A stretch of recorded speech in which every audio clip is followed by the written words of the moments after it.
Om अखंडम Sachchidanandam अवाङ्मनसगोचरम आत्मानम अखिलाधारम आश्रये भीष्टसिद्धये.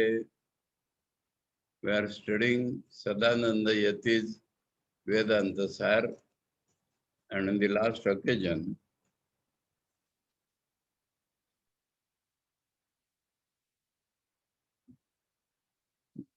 we studied up to part of sentence 33, and the topic starts from 32. Actually, up till now it was all preliminary.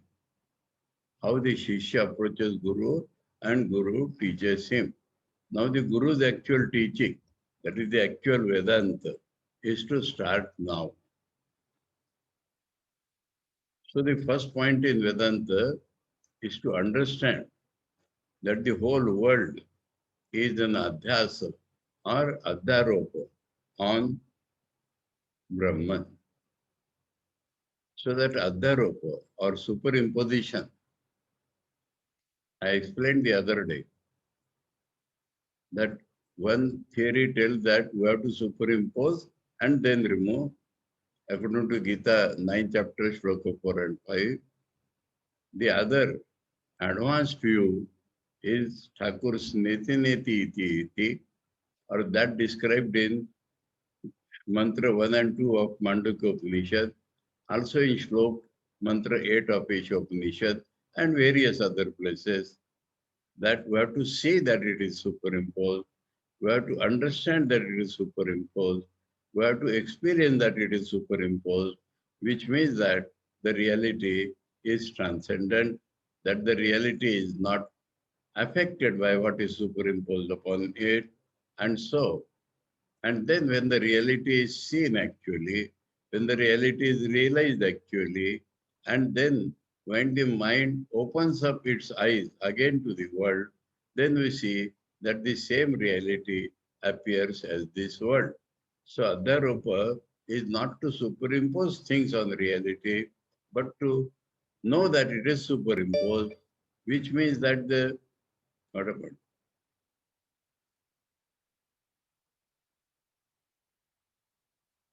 Is there any difficulty? Are you listening?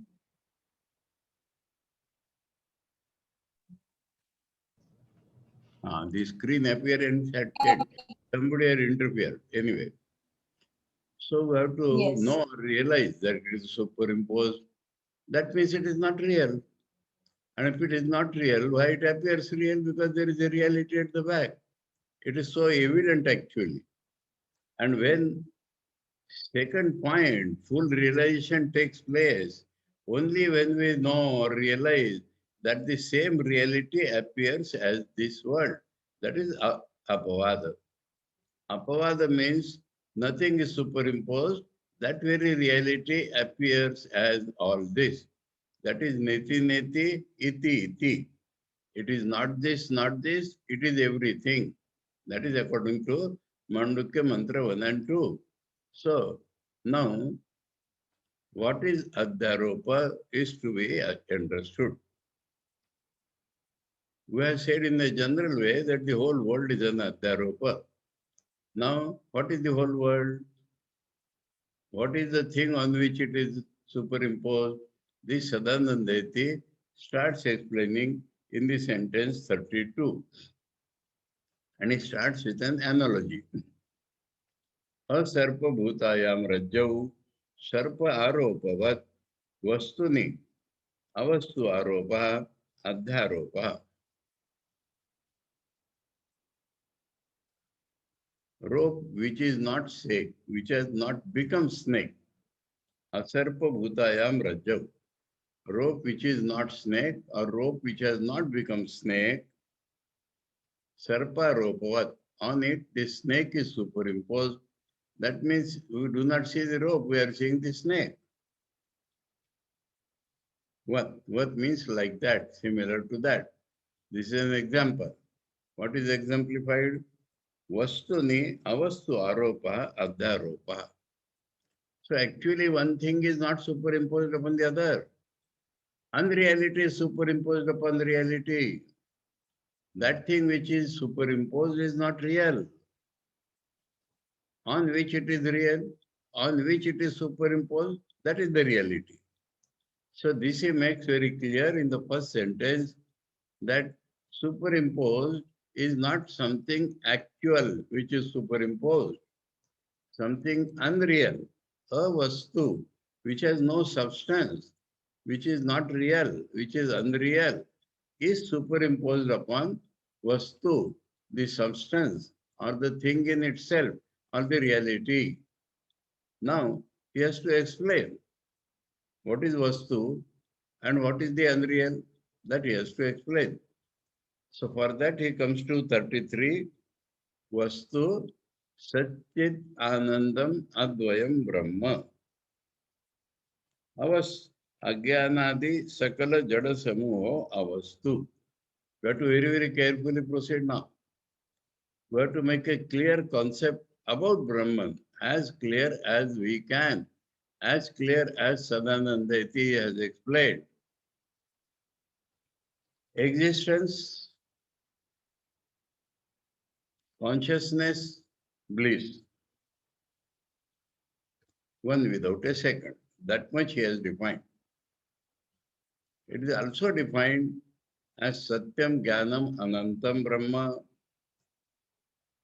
that is truth, knowledge, and infinitude. Vijnanam Anandam Brahma, that is consciousness, bliss is Brahman. Anandam Brahmano Vidwan, Brahman is bliss. So in various ways it is explained in Upanishads. Sadananda has selected two words from it because they are very significant.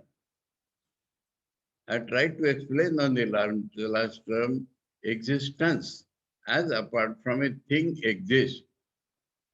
If this pencil exists, that means there are two things there, pencil and existence. Pencil is superimposed on that existence. Pencil and existence are two different consciousness in our mind. Pencil is a form. Pencil, if you take away, existence does not go away. The table exists. If you take away the table, the room exists. If you take away the room, the space exists. If you take away the space, consciousness exists. Because I know that there is nothing now, and that is bliss. So, existence is the abstract. Abstract means not easier. Abstract means sukshma. Abstract means subtle. Abstract means that which we do not perceive by our five senses. Those things which we perceive by five senses are avastu, that we shall see later on. They are existing, it appears. But existence is a quality, if you like, is a characteristic, if you like, of the reality. Now, how I know it exists? Because of the consciousness. Because consciousness is all pervading. Because consciousness is the original nature of reality. This is a very important thing. When we think about God in general, immediately the concept of power arises in our mind. When I ask young boys, what is God? They say it is something without form. But what it is a power. Then power without form, what it is? They are unable to reply. When I propose, is it like electricity? They said yes. Now, is electricity conscious? Can electricity create this world? Absolutely not. So when we think of God, the fundamental thing which should come in our mind is that it is consciousness. Now, that comes only when we have evolved in our consciousness to feel that we are consciousness. So long as we feel we are body, we are organs, we are mind, we are not aware of ourselves as the consciousness. And when we become aware of ourselves as the consciousness, simultaneously we may say, you will be aware of consciousness existing everywhere in the world. There is a universal consciousness, all pervading consciousness that is called Brahman. So, how do I know? Because I am conscious. How God knows the whole world? Because it is consciousness itself. Now, I am conscious is different from consciousness. Just as a thing existing is different from existence, I am conscious. My consciousness is different from the real consciousness. There is no attachment or limitation due to I, my, or you. Consciousness is real in itself. And because of consciousness real in itself, I, you, he, she, it appears. So, consciousness is an absolute characteristics of Brahman. It can never be bereft of consciousness. It can never be bereft of knowledge. And then bliss. How to understand that the bliss is nature of Atman? Last time I explained in two ways. In deep sleep, how we get happiness? Without any source of happiness? Because the bliss, which is our real self, reflects best on the indriyas and mind which is not active. And that we experience by our consciousness. By our I consciousness, I experience the bliss which is reflecting on my mind. So where from that consciousness has come? It is from me own. It is my own nature. So when we think of God, the bliss is inherent in God. Bliss is its absolute characteristic. Vijnanam Anandam Brahma, Satyam Jnanam Anantam. Anandam Brahmano Vidwan. So everywhere we'll find that Brahman is Ananda. The other way, Shankaracharya has explained in Taittiriya Upanishad that we have seen men who have realized Brahman do not use anything which this common man uses for its pleasure, and yet they are always happy. And we have found this through the example of Sri Ramakrishna, as explained by Sarada Devi. There is another incident also. Then, when due to bhava he had fallen down his body, and the hand was bone had slipped, and the doctors had put a lintel. And so, when somebody, Hari Maharaj or Turiyan Swamiji, came to see him, he said, I've heard that such and such thing has happened. He's showing that, yes, see how much pain it is, and I cannot make it straight. And this boy, after some time, says, let it be, let it be. I see that you are immersed in bliss. And then he says, this rascal has got me. So, nature of Brahman, nature, our own nature, our own reality, which is being called Brahman, is here the Brahman name itself has not yet come. Vastu, the reality. So, the reality is of the nature of existence, consciousness, and bliss.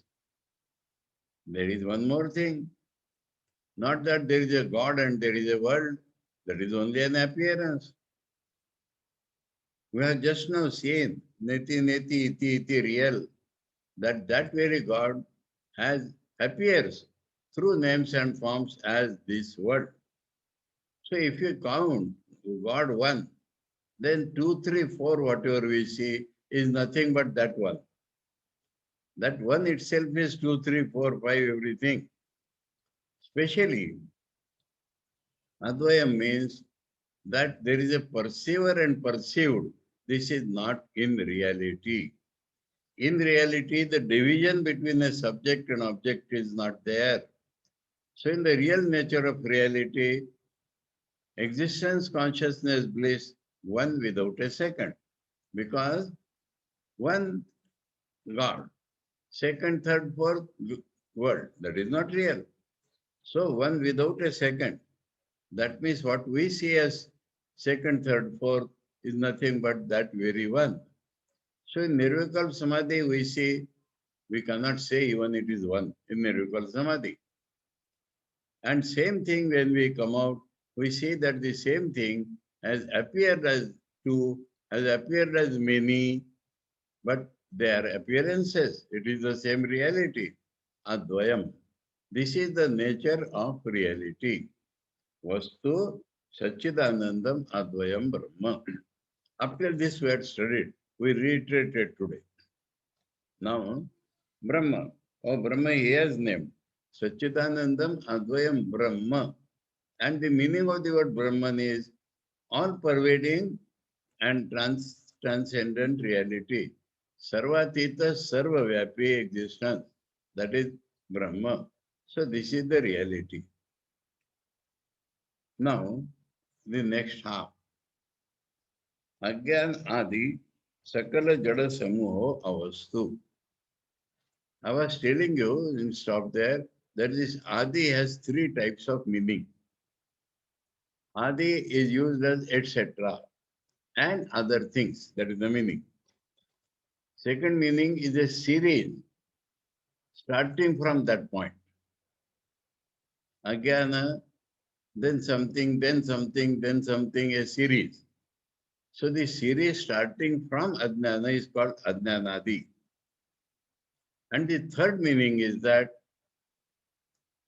Adnana Adi Yasya. That means Adnana is a cause of the things which appear. Now, out of this, what is that we have to accept here?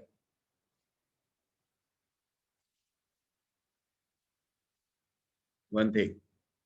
Secondly, Sakala Jada Samuho Avastu. Agyan Adi Sakala Jada Samuho. So, whatever definition we use, Agyana is being called Jada here. That we have to understand. Agyana is being called Jada here. What is Jada? The simpler word for Jada is Acheta. That which is not conscious, that which is not consciousness, that which is not conscious is called Jada. Again is being called Jada. I am just proposing the difficult situations which we shall understand as we proceed. Again, Adi has three meanings. Let us see what we accept. Is being called Jada. Sakala Jada Samuho, including Ajnana, that meaning we have to take first. Including Ajnana, everything which is Jada is avastu, is unreal. Unreal superimposed on real is superimposition. Real is Satchidananda Advaya Brahma. Unreal which is superimposed upon the real is Ajnana, and including Ajnana, everything which is Jada is unreal, and this is what is superimposed on the reality. Whatever we see in the world, and we who see in this world, let me explain here. Big quarrel happens between those who do not know.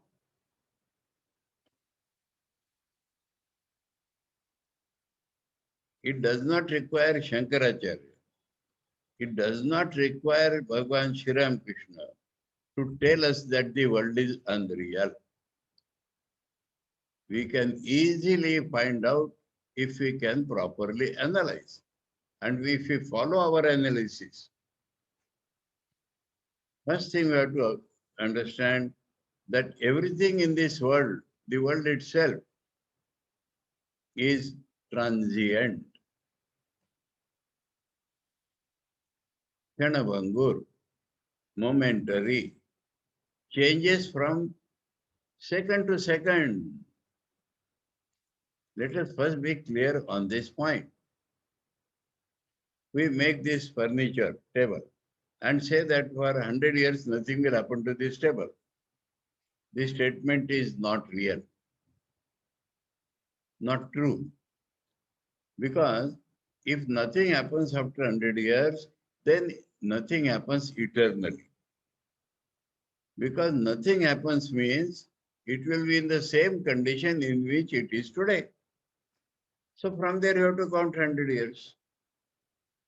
We construct a building.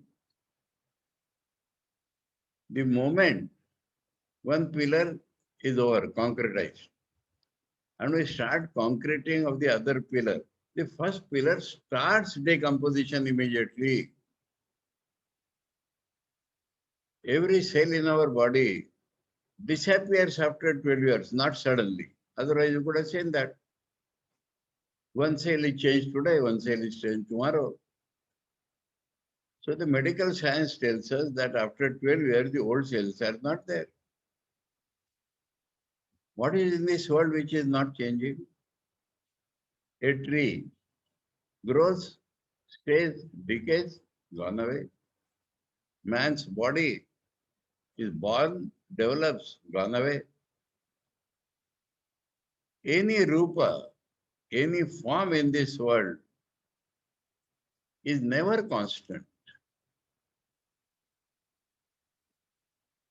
Now this is for everybody to see whose mind is not running after things. If the mind is comparatively steady, he can very easily see that everything in the world is continuously changing. In Bhagavan Buddha's language, nothing is constant, nothing is continuous, only change is continuous. And this is the nature of the world. Now, what is what we call this thing? Not the reality, huh? Any object of this world, this handkerchief. I said this handkerchief, but it has changed.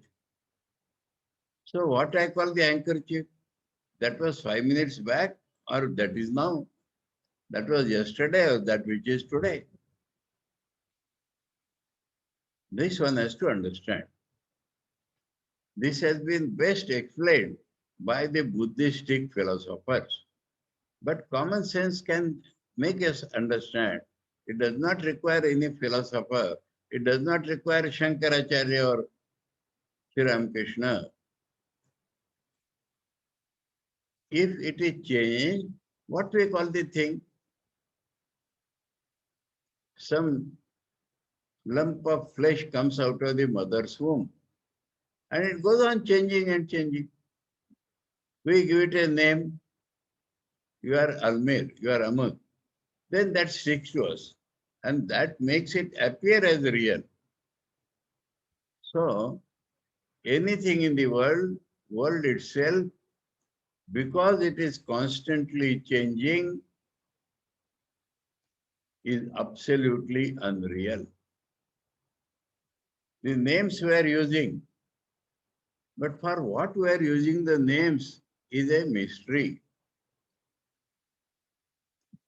The I consciousness also changes.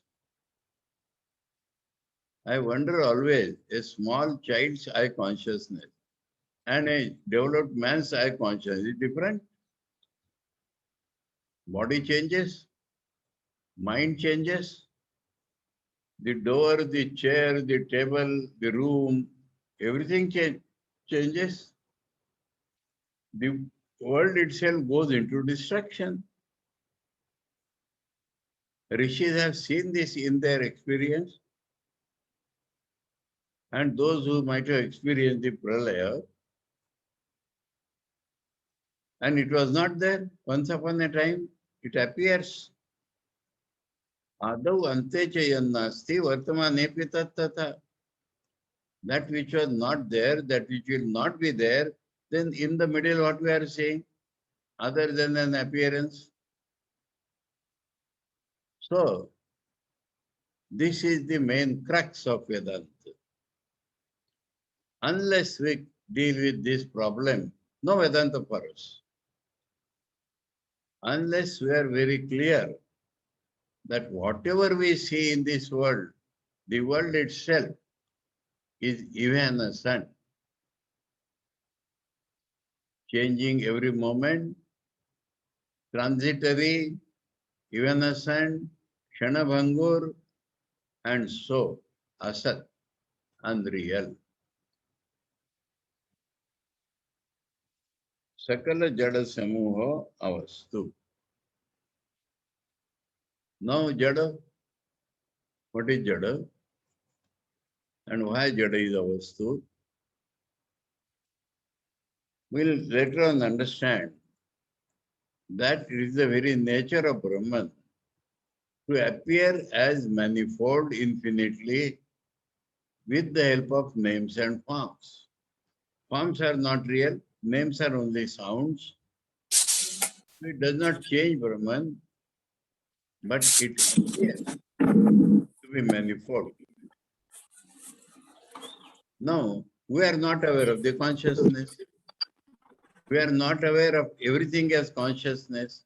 We are not aware of ourselves as consciousness. So what we perceive? We perceive only names and forms. We perceive names which are sounds and forms which are ever-changing. That is called Jada. The Sankhyas and other systems may separate consciousness and matter. Vedanta appears to do like that in the beginning. In the Aparokshanubhuti, for example, which you already dealt with here, it starts with discriminating between matter and consciousness. Then Shankaracharya says this is only because we are not able to experience consciousness that we are dealing with this analysis. Once we come to grips with consciousness, we shall tell you that what we are calling matter or jada is unreal, is non-existence. And that is the main difference between Vedanta and Sankhya and other Indian philosophies. They think that other things are constantly changing but real. And so, this must be grasped correctly. Yati Sadananda says, Agyanadi Sakala Jada Samuho Avastu.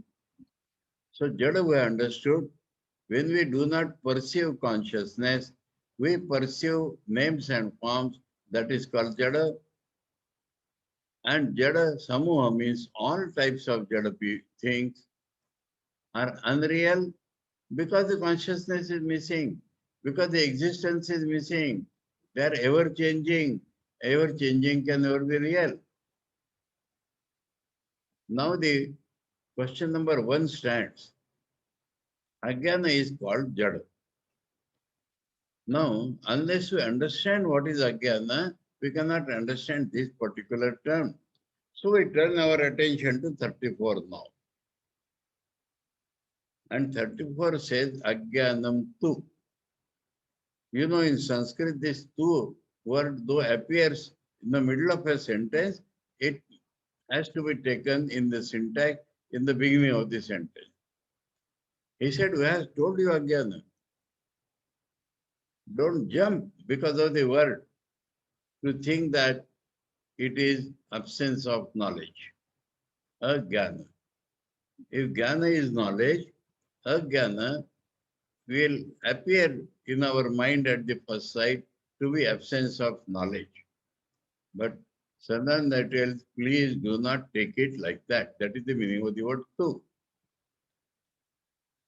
Tu is anya vyavrutti or atad vyavrutti. That means as soon as we utter a word, we get some notion.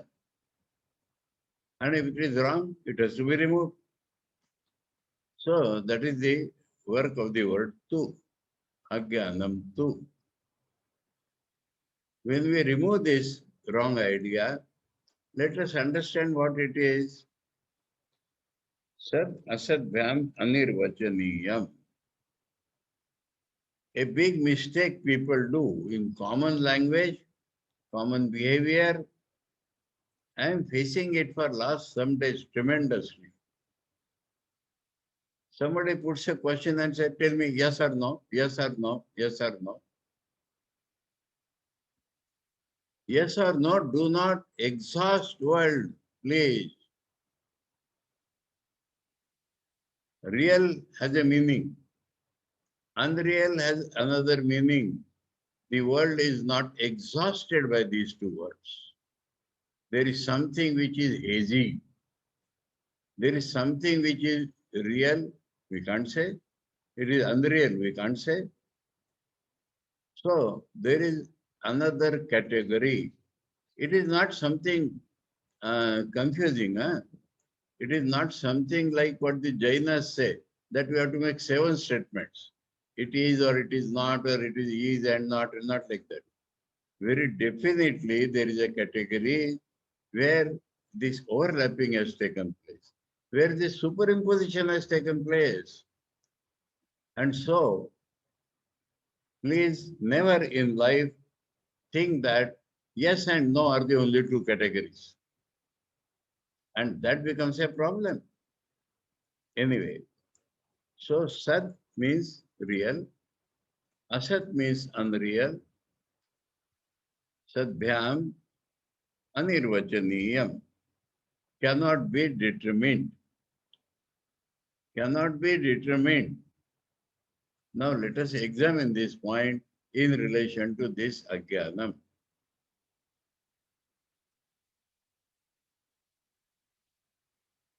If it is real, then the whole world is real. If it is unreal, how the world appears to us? How we can call Ajnana as unreal when because of Ajnana the world appears before us? Let me tell first, if it is not absence of knowledge, it is wrong knowledge.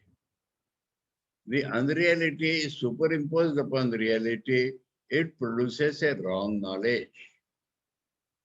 And so, wrong knowledge cannot be real. But due to wrong knowledge, we perceive the whole world. So if we say wrong knowledge is unreal, then how we perceive the whole world? Calling the whole world illusory is no solution. It is the Brahman which appears as the whole world. That is the real answer, which many general Vedantis are missing. They say world is unreal, world is unreal. It becomes what my Guruji told me is negative realism.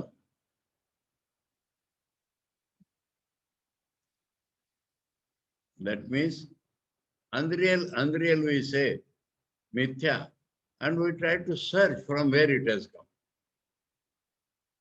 Because it is in our mind. Oh, it is in our mind. No. From where it has come, we do not know. So it is a superimposition. We have not superimposed. It is a superimposition. So the difference between real and unreal in a particular situation, they do not exhaust all the categories. So this wrong knowledge cannot be called real, cannot be called unreal. We shall try to understand word by word. Trigunatmakam. Wrong knowledge. Wrong knowledge functions in our life in 3 distinct ways. The word guna has 2 meanings. Quality as well as the thread which binds us. Guna. 3 threads are woven together to make a rope, and that rope binds us. Sattva guna. Some people try to cultivate sattva guna, but sattva guna is wrong knowledge. Rajoguna is wrong knowledge. If we want to describe Rajoguna, praising it, we'll call dynamism. And if you have to condemn Rajoguna, we'll say restlessness. Sattva-guna, steadiness, balance, light, and in an individual way. Tamoguna, inertia, laziness, darkness, blindness. In these three ways, their wrong knowledge functions. In reality, opposite to that, in reality, the three gunas are absent. And so we say Ishvara or Brahman is Trigunatita. We are trying to understand the nature of wrong knowledge. First thing is that it cannot be categorized as true or untrue. If it is untrue, we see the world. If it is true, the world becomes real. But it functions in our life in three distinct ways. Rather, it binds us, keeps us bound in these three different ways. Jnana Virodhi. It has two meanings. Huh? Jnana Virodhi means so long as this wrong knowledge exists, knowledge cannot come. When the wrong knowledge is we are addicted to, how will real knowledge come? So it opposes real knowledge. That is one meaning only. Huh? The main meaning is that if real knowledge comes, it will vanish. If real knowledge comes, wrong knowledge will vanish.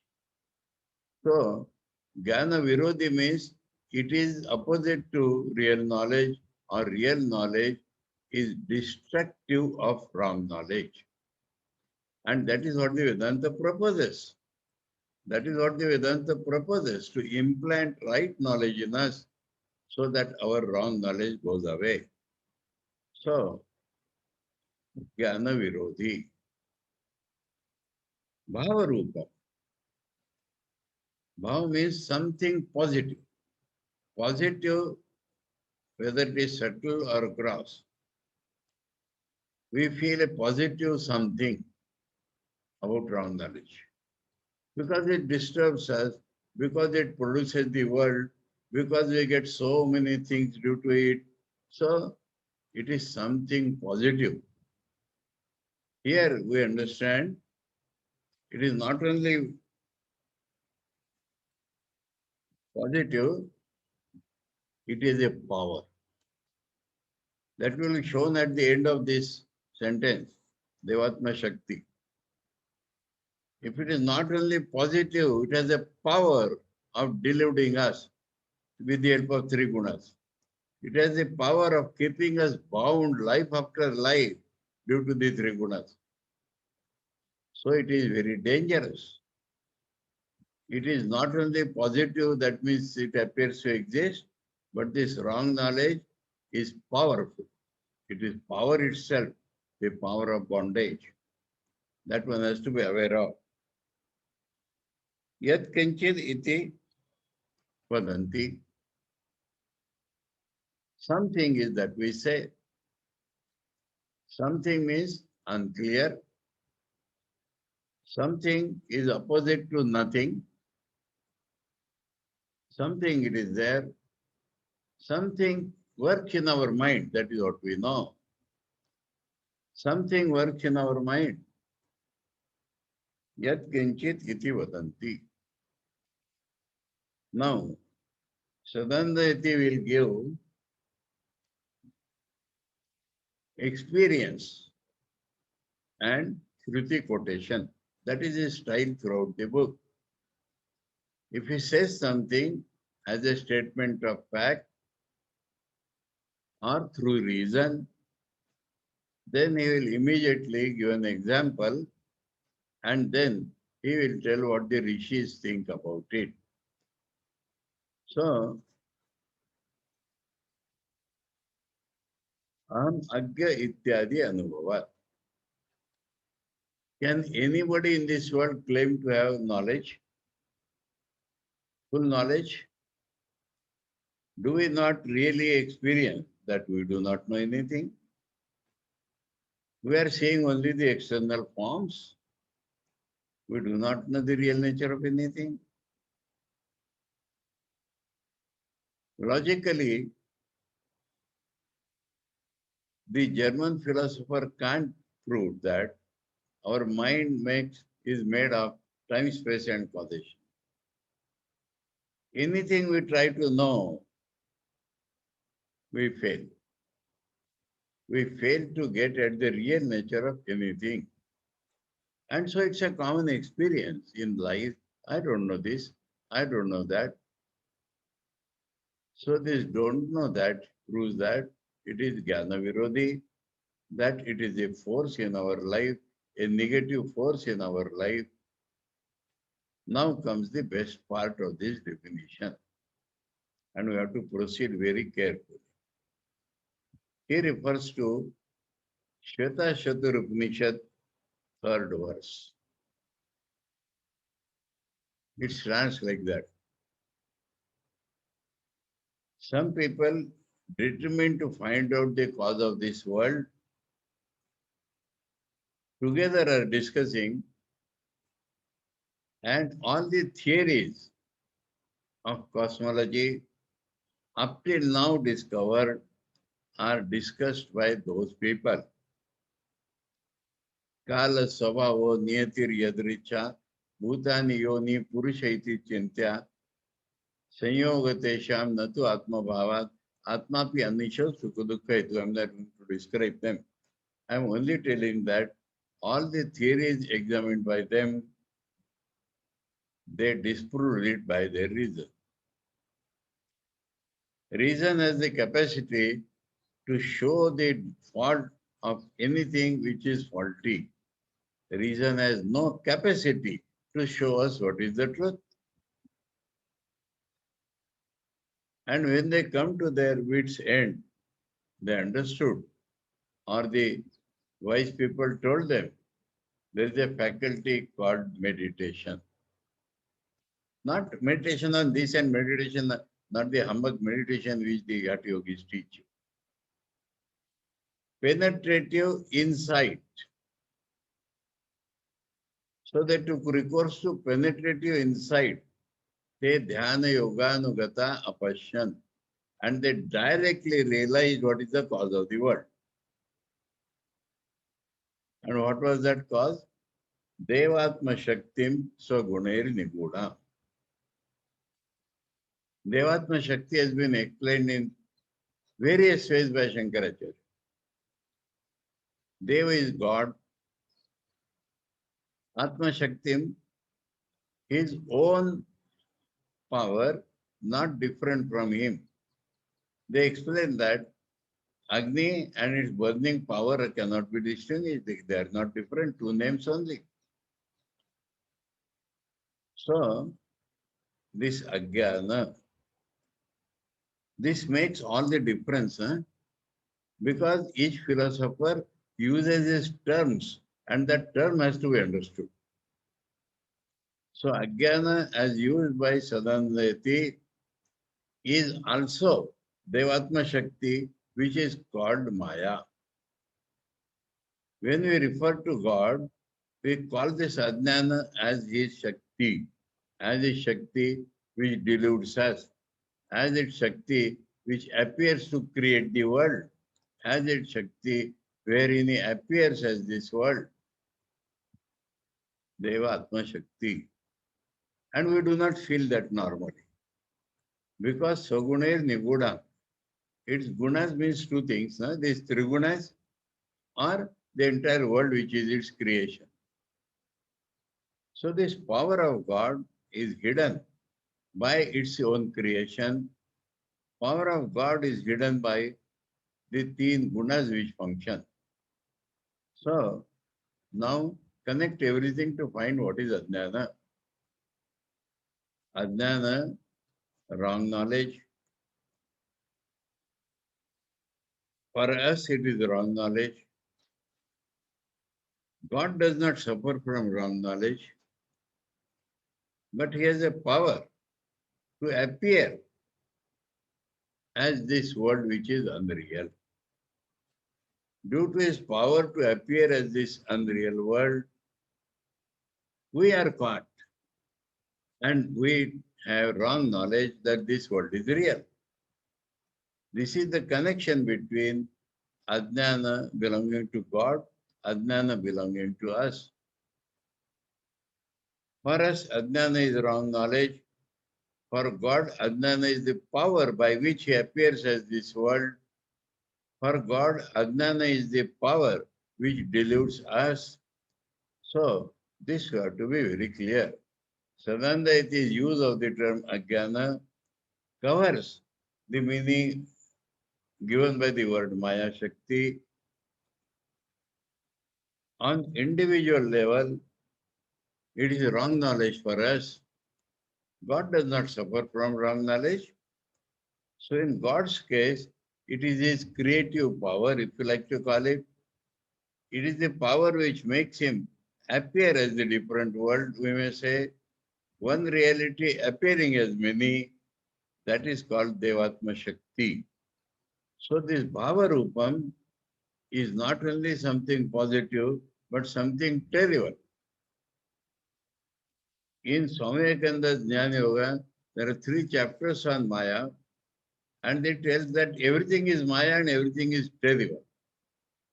Because we are not able to understand whether it is real or unreal. Here, if we go back to Sutra 32 a little, English translation says, Shankar says, Smriti Rupa Paratra Purva Drishta Avavasa. This is the first definition used by Shankaracharya, which he modifies afterwards. It is the first understanding of the superimposition. And then, because questions will come, where have we seen it? How it is memory? He has later, that is the first explanation. He has later said to see something which is not there. To see something which is not there, that is Maya. That is Adhyasa, that is superimposition. We say snake is superimposed upon the rope. We do not see the rope and we see snake, which is not there. There is a snake in forest, there is a snake. That is not the question. Here it is a rope. Asarpa bhutayam rajau. Rope has never turned into the snake. But we see the snake. This is called superimposition. And to take the superimposition to be real is called ajnana. Ajnana, jnana means rope. Ajnana means seeing snake in place of rope. So it is not only absence of knowledge of rope, it is the wrong knowledge about that rope. So if you connect all these things, we get some idea. One problem still has remained. How Ajnana is called Jada.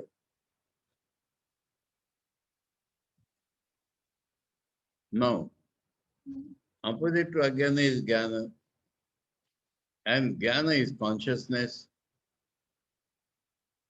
If it is not consciousness, we have to call it Jada. If it is not consciousness, if it is the perceptions of names and forms only, then it has to be called Jada. So Ajnana is called Jada because it is not the true consciousness. Appearance of consciousness may be there, but that is not the consciousness. So we are trying to understand as much as we can. Intellectually, it cannot be understood fully.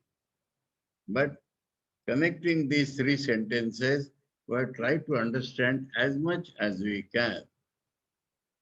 Now,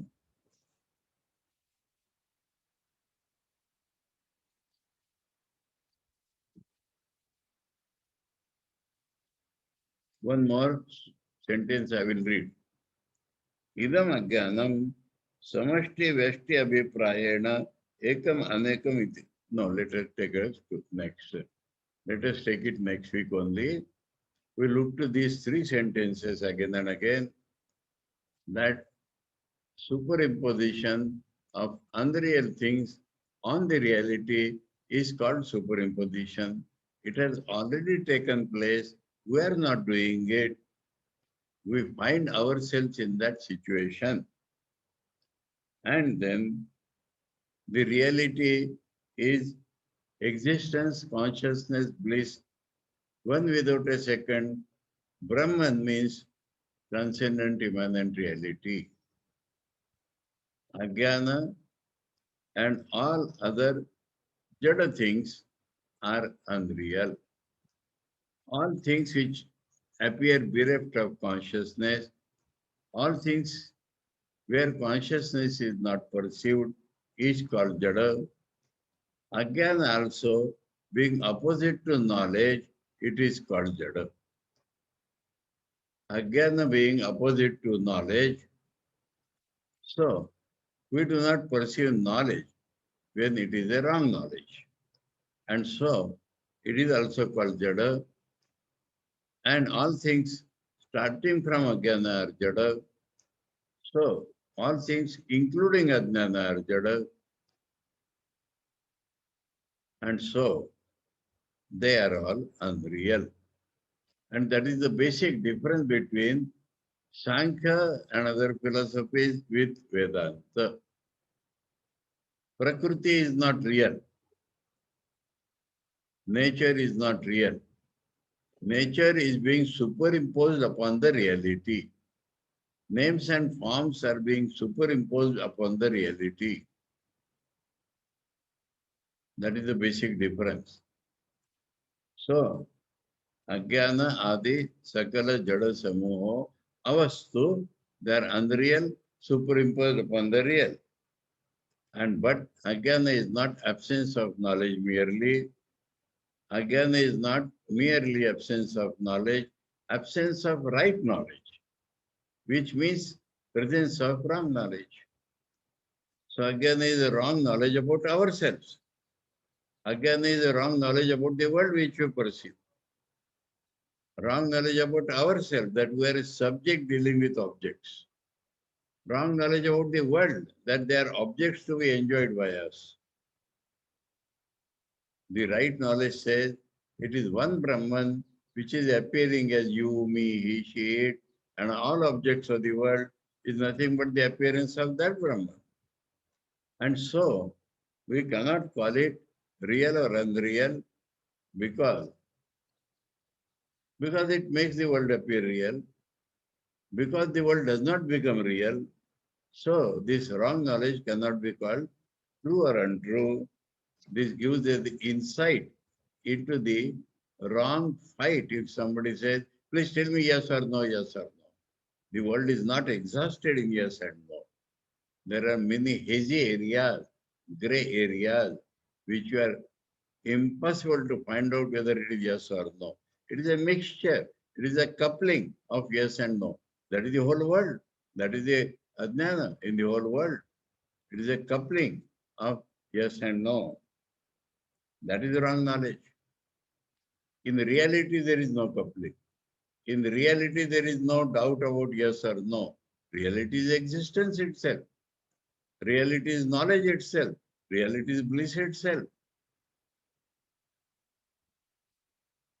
Trigunatmakam. These are the three ways in which it appears to us. These are the three ways which bind us, and we must get rid of this addiction to Sattva Guna. So, there is a mistake of many people to think that Sattva Guna will release us. No. That becomes a golden chain. All chains are chain, whether iron or copper or gold. So these are the three ways in which this wrong knowledge functions in our life to bind us. But if the right knowledge comes, it will vanish. And so long as it has a power over us, the right knowledge does not come. And to bring the right knowledge is the function of Vedanta. We had seen that. Tad Aikyagata Ajnana Nivrutti was the aim of Vedanta. So that wrong knowledge has to be removed. Automatically the real knowledge will come. And so it is something positive, it functions. It has power to function. It has power to deliver us. Something is wrong, we say. I do not know is the usual expression. And from God's point of view, we see it is his power to appear through names and forms by hiding himself, by hiding the power which makes it appear, that we do not see God, we do not see the power, we only feel the power due to the bondage, we only see the Trigunas acting upon us, we see the world acting upon us. So it is the Trigunatmakam, Devatma Shaktim Sagunair Niguda. That is the final conclusion of Shata Shatra Upanishad. And that is Ishvara's Maya. And we have to understand here that Sadananda Yati is not using the word Maya. He is using the word Ajnana as our wrong knowledge. He is using the word Ajnana as the power of God to create this Ajnana, as the power of God to create this world, as the power of God to appear through names and form. That also he calls Ajnana. We make this clear, then the whole Sadananda Yati's book will become clear. Ajnana on our part is wrong knowledge. Ajnana on the God's part is his power to deliver us. The Ajnana is the power to create this Namarupatmak Jagat, which can be called also as Maya Shakti. He has not used the word Maya, he has used the word Ajnana from both sides. And then only we can understand the next sentence or the trend of the Adhyaropamana path. And so we went back, came forward, and explained only 3 sentences. 1.5 we had already explained. 1.5 we newly explained today. Try 2. And hope that some idea has gone into all the listeners' minds. We'll take up the theme again and proceed with Sadananda's dealing with Ajnana from the next turn. Om Akhandam Satchidanandam Avang Manasagocharam Atmanam Akhiladharam Ashraye Vishta Siddhaye Om Shanti Shanti Shanti Hari Om Tat Sat Shri Ramakrishna Arpanam.